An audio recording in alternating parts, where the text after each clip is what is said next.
Hey everyone, welcome back to Dumber Thoughts, the second edition. Wait, no, this is Dumb Thoughts.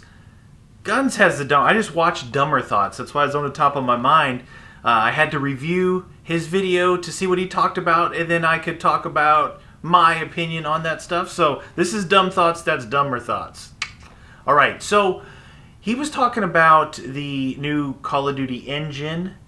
The new engine in, engines in general maybe for games, but mostly that in the news they said there's going to be a new engine for the new Call of Duty Ghosts coming out this year, later this year, November 5th of this year, to be exact.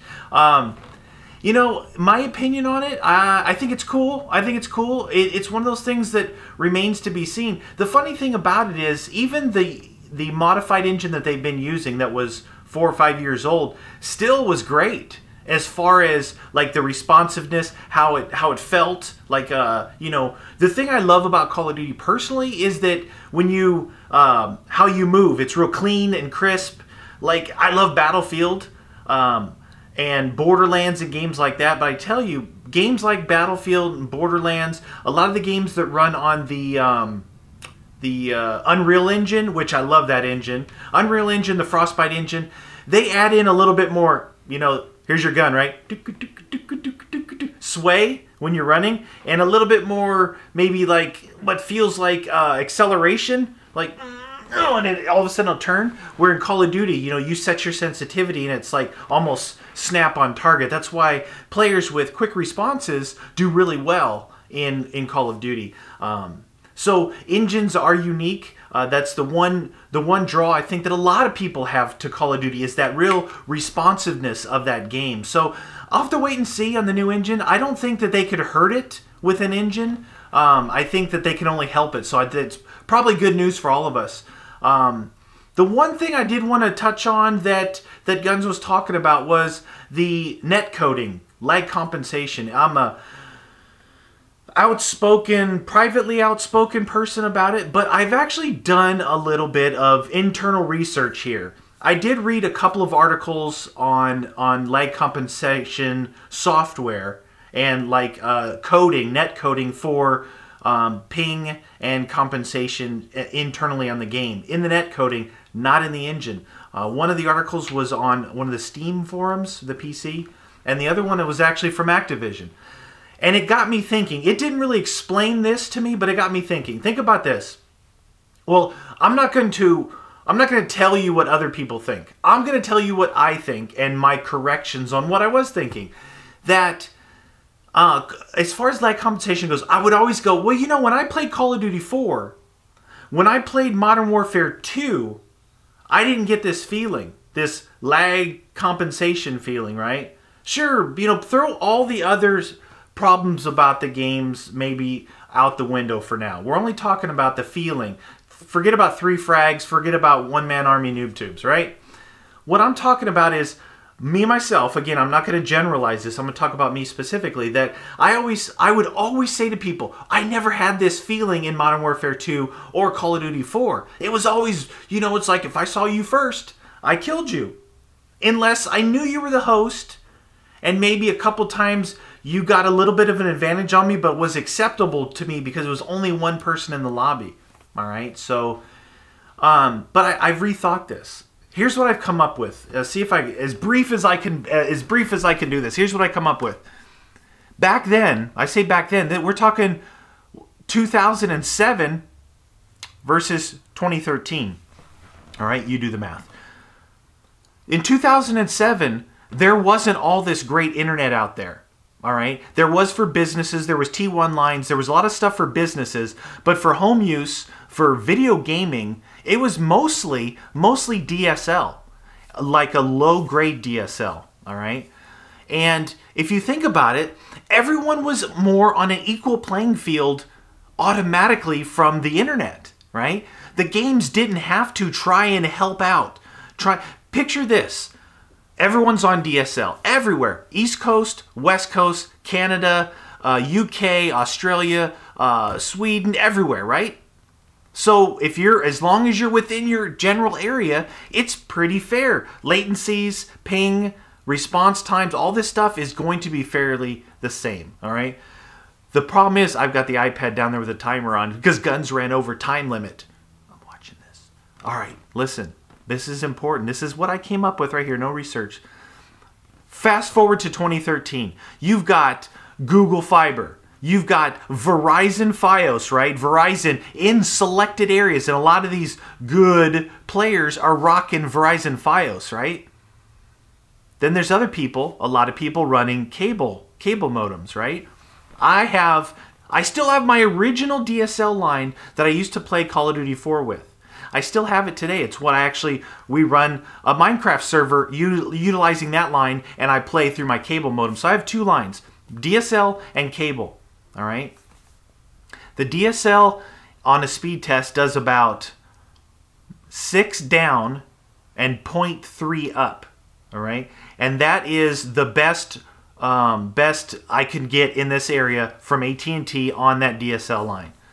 And it was fine for me all through Call of Duty 4. Now, maybe I didn't know better because I wasn't that good of a player. I was new. You know, I was like, I can't control these analog sticks like that. You know, that was me, man. But I got progressively better as I played, right? And it was fun. Every day I'd come home from school. Every day I'd come home from work. I'm like, I want to play Call of Duty, you know, because it was new, it was fresh. Now, today, I use a cable modem, which is 5 up and 50 down. Okay, 5 up. I wish I could have more up, but the 5 up is actually, it's plenty. It's way more than anybody really needs, unless you upload YouTube videos. If you uploading that's where you need the up, right? Most people just type in search preferences and that uploads text data, and then they watch things, right? So the download, that's why download is always higher, right? It's always higher. They don't have YouTubers in mind or people that actually upload a lot of stuff to the internet.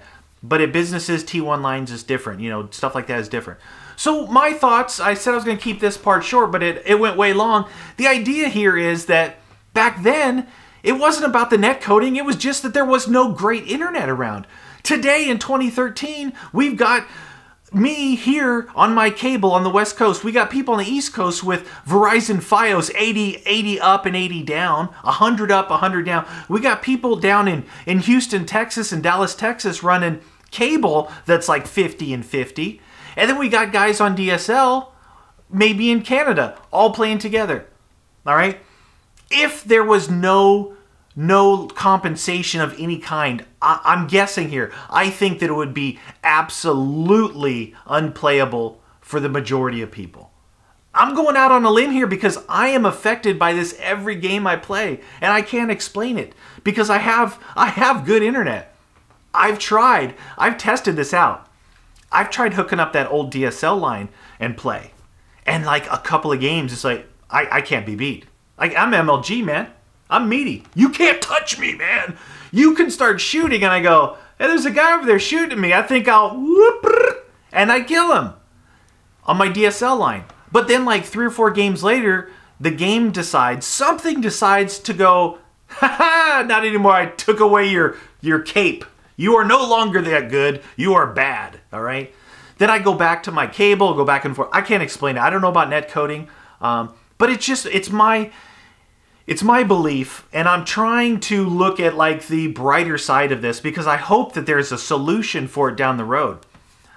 Where am I on time here? Oh man, these iPads. 9 minutes. I'm going to go over. All right, so anyway, long story short, I think that it's back then when I look back and reminisce, it's that no one had great internet. Everybody was pretty much the same. Now, there's people with epic internet and marginal internet. See that gap? The developers of a game like Call of Duty, the fastest Twitch shooting fun game, that's why it's so good, because of the quickness. Millisecond response time from your eyes to your brain to your hands to your controller, through that all the way to the other person. They're the ones at the forefront of trying to bridge this gap, right? Sound like a salesman. Believe me, I'm rage mode. I can't play the game. I stopped playing because I can't play. I can't play it. I'll have one good game where, you know, I do good, what's acceptable for my level, and then other games, it's like I just picked up the controller and I don't even know what I'm doing. I'm playing like this. I can't see the TV. You know what I mean? So I'm not like a proponent of this. I'm not like, hey, I love lag compensation. Let's all go to the, you know, that's not it. But what I'm trying to say that there's a gap here between this person's internet and this person's internet. And if the developer, if Activision, Treyarch, and Infinity Ward wasn't trying to close this gap up, it might be even way worse than we even think. We don't know. We're not professional netcoders here. I'm hoping that they master this. That somehow, maybe instead of trying to do so much to bridge the whole gap, just squeeze it a little. Let the host, the one person, let the host have an advantage. And let the rest of us fend for ourselves. At least you'll know that you have to aim in front of that person. At least you know that you've made it around that corner and you're not getting shot 5 feet back there. All right? That's my thing. I went long on that. I went way long on that, but I had to get that out there because that's my beliefs on that. It just started going through my own head about this, so I wanted to get that out there. The other thing, my topic for the day, I'm going to throw it out quick. I'm going to let Guns run with it.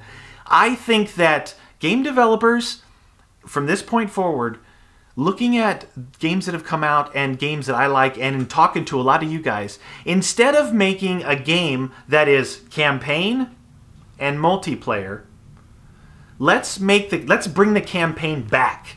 Let's make it exciting for games like Call of Duty, games like Battlefield. You know, Bad Company was a lot of fun because of the characters.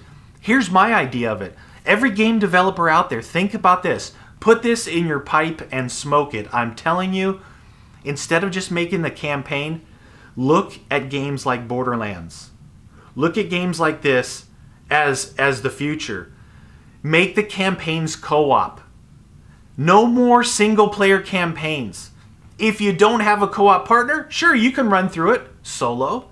But make them co-op. Drop in, drop out style co-op like Borderlands. It is like fun to perfection.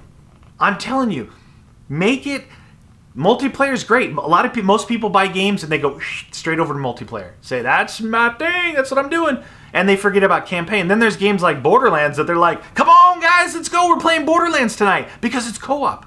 It can be 2-player co-op or 4. I'm not going to say make it 4 all the time, because some games, they just don't work that way. They're not the feeling of the game, the immersion may get broken with 4 players. So make it 2. What I'm saying is keep that in mind, right? Make it co-op. Make it co-op. It's so much better. It's so much better. Everybody's got one friend that if they were playing in a certain game, it would make the fun of that game so much better. Don't you guys think? I don't know. Leave me in the comments. Let me know what you think. It's just kind of like planting the seeds. All right, that's it for me, man. Throw it over to Guns. Ready? Right over to Guns. All right, guys, thanks for watching. We'll see you next time.